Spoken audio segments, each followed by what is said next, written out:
我越用越覺得紅米手錶有必要再做一期視頻，它的升級確實挺多，外觀、佩戴、系統流暢度我都很滿意。但用了1個多月，我發現有2個關鍵問題，感覺再改一改就是下一代的紅米7了。詳細的視頻大家可以看我首發首出的這期視頻，裡面詳盡的介紹和演示了它目前所有的功能，會幫助沒有使用過這款手錶的用戶充分的了解這款手錶。我們今天主要來講一講這段時間我使用它的感受，我會從基本的使用出發來講它有哪些很不錯的點，然後有哪些毛病，幫助你從實際的體驗裡面了解它。我是雲飛，那我們這就開始。首先還是在實際的佩戴方面，它是真的很薄，然後在整體的這個外觀也是非常不錯。但在紅米5上面有的問題，這代依然沒有完全的解決。第一個我不滿意的點就是它的這個按鈕，在衣服少的時候其實沒啥問題，但是冬季衣服多了就容易誤觸，然后抬手就發現，哎，是小愛被誤觸了。這個是真的，僅在使用上一代和這一代紅米手錶上面遇到過。一方面是因為它薄，一方面就是這個錶桿的大小和位置就確實很容易碰到。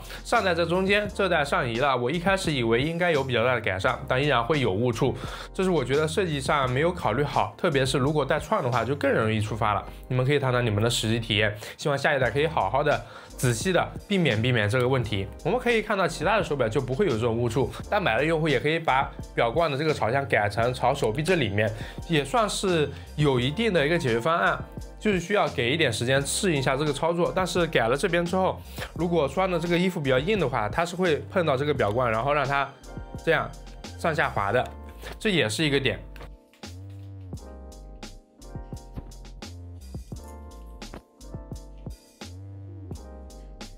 而在使用上，它的自动亮度調整目前是沒有很積極的，會有一定的延遲，應該是為了省電考慮。而且因為目前是秋冬季節，錶行啥的都藏在衣服裡面嘛，所以在熄屏的時候是真的會調得很暗很暗。它的續航在全開加 AOD 的情況下可以達到更長，直接充滿電使用8天還有10%的電，這點是挺不錯的。而當我們需要使用它的時候，它這個動畫和響應也是挺快的，動畫和幀率都 OK。在用了這麼久之後，我可以明確的說沒有遇到啥卡顿的情況，這點可以系統立功。但也因為這個系統本身表現不錯，所以接下來這個問題就顯得更難理解了啊。在手環上首頁都有左右的界面，但在手錶6這樣一個大屏的手錶上面不放，我總歸覺得有點理解不了，除非就是偷懶。我目前就還是會忍不住左滑右滑，但很遺憾，目前是沒有別的內容了，只能上下滑動。你哪怕加個左右切換錶盘它也行啊，至少別讓這塊大屏閒着嘛。而剩下的內容基本上就是升級且我覺得還不錯的一些內容了。在運動方面，我們此前也是測試過了，它的心率表現就還是挺穩的，這一塊是沒啥操心的。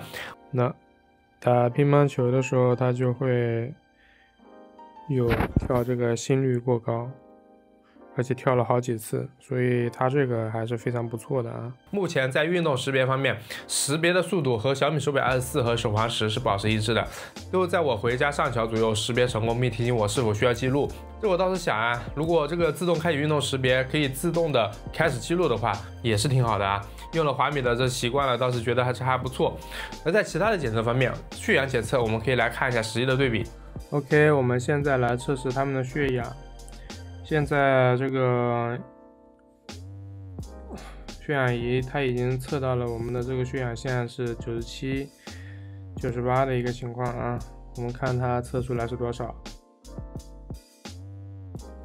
那它現在是97。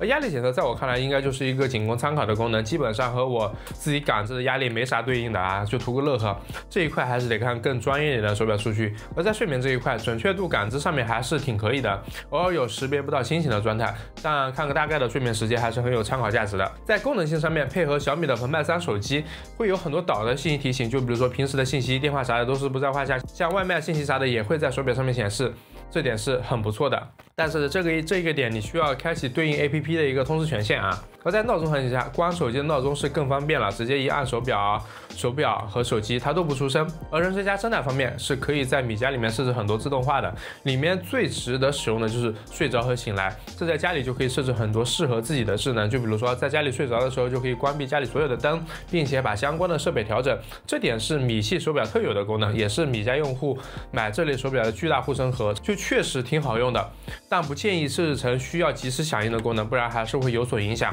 而在车控方面，比亞迪是可以設置催鑰匙，小米汽車是可以直接控制，對於廣大用戶來說，應當是非常好用的。然後就是年輕用戶會在乎的可玩性，在游戲方面就確實非常不錯了，自帶的就有挺多有特點的小遊戲，不需要折騰就可以直接搞定。然後前幾天我也以紅米手錶6演示了它目前的安裝，感興趣的可以去安裝試試。就目前這1個月的時間裡面，現在有的一個資源不算多，大部分都是手錶5和6都通用的內容。特別是目前官方自己也上架了一部分遊戲，再加上目前的付費表盤也是百花齊放的，折騰人也許沒有那麼多了啊。不過電子書還是非常有意思的，有需要的可以去搞搞。整體總結一下，紅米手錶6在這個價位，外觀、佩戴、系統流暢度、續航、米家生態這點都算是交了不錯的一個作業的啊。日常使用是完全沒有問題。如果你是米家用戶，又需要一塊能看通知、能當鬧鐘、能聯動家裡設備的錶，那它是可以放心考慮的。但我個人真的希望下一代能夠好好解決一下这2個問題，一共是這個安監誤觸，特別是秋冬季節的一個體驗，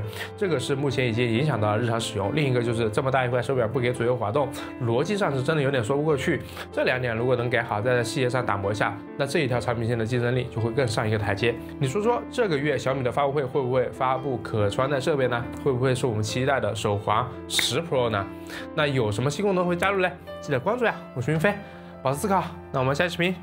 再見。